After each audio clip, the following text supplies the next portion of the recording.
और उधर कानपुर देहात के रसूलाबाद में धान खरीद केंद्र पर अनियमितताओं से लेकर 5 दिसंबर से किसानों का जो हल्ला बोल धरना प्रदर्शन है वो जारी है। साथ ही 2 दिनों में समाधान नहीं मिलने पर बड़े आंदोलन की चेतावनी भी दे दी है। हमारे संवाददाता विशाल सिंह की एक बार रिपोर्ट देख लेते हैं।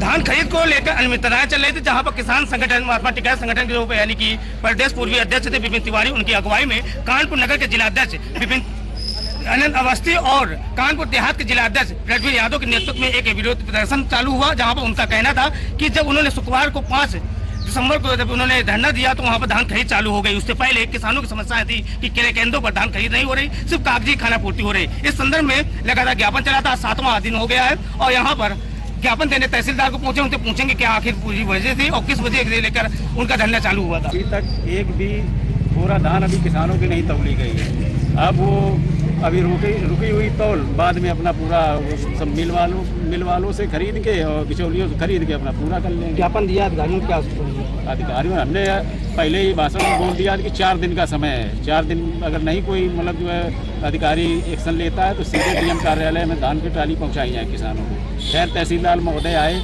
उन्होंने 2 दिन में ही इस पर उचित कार्रवाई करने का आश्वासन दिया है। तो बड़ा सौभाग्य की बात है, हमारे यहाँ एक सन्यासी राजा के तौर पे है। सन्यासी के लिए चाहे वो प्रजा हो या राजा हो या कोई पूंजी पर सारे लोग समान होते हैं। और वही देखते हुए हम लोग भी भरोसा करते हैं कि आज हमारे यहाँ का मुख्यमंत्री एक बाबा है और बहुत ही सरल हृदय का व्यक्ति है। तो हम इसलिए कहेंगे, यहाँ के प्रशासन को भी चेताना चाहेंगे कि जो एमएसपी की बात कर रहे हो आप लोग, परंतु खरीद आप आधे पे कर रहे हो। क्योंकि हम लोगों ने कांटा पे गए प्रदेश अध्यक्ष जी के निर्देशानुसार और वहाँ पे देखा कि 1 किलो का बाट 900 ग्राम का निकल रहा था। सीधे 10% की कटौती कर रहे थे। ये लोग 10% कटौती के साथ साथ आधे मूल्य पर धान की खरीद कर रहे हैं। हम कह रहे हैं हम लोगों को आंदोलन नहीं करना है, आंदोलन की जरूरत भी ना पड़े। अगर ये एमएसपी के रेट पर प्राइवेट दुकानों पे प्राइवेट मंडियों में भी घोषणा कर दे कि आप एमएसपी के रेट पर ही खरीद करेंगे, अगर इससे नीचे खरीद करते हैं तो उस पर कार्रवाई की जाएगी। 169 रुपए में बेचना चाहिए, लेकिन वो 13-16 से तो ऊपर नहीं बेचे 12 किसान। तो यहाँ के प्रशासन को आज हमने हिदायत दिया है, मंडल अध्यक्ष जी हैं, नगर के जिला अध्यक्ष काफी मंडल के पदाधिकारी हैं, जिला के हमारे पूरे कानपुर देहात के पदाधिकारी हैं। हमने आज तहसीलदार साहब को बता दिया है कि 4 दिन के अंदर यहाँ के अधिकारियों कुछ आपने निर्णय सही नहीं लिया तो हम लोग डीएम साहब को धान तौलाएंगे। डीएम साहब कांटा लगाएंगे, किसान धान वहाँ तौलेगा।